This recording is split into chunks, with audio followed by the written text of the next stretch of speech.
मी महाराष्ट्राची कुलस्वामिनी आई तुळजाभवानी,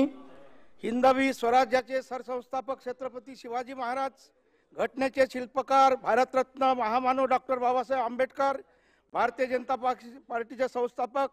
डॉक्टर श्यामाप्रसाद मुखर्जी, पंडित दीनदयालजी उपाध्याय, भारतरत्न श्रद्धेय अटल बिहारी वाजपेयी यांना स्मरून मी दादाराव यादवरावजी केचे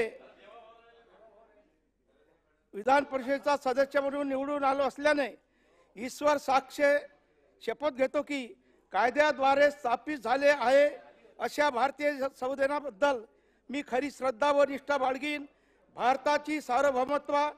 व एकात्मता उन्नत राखीन आणि जे कर्तव्य मी हाती घेणार आहे ते निष्ठापूर्वक पार पाडीन। धन्यवाद।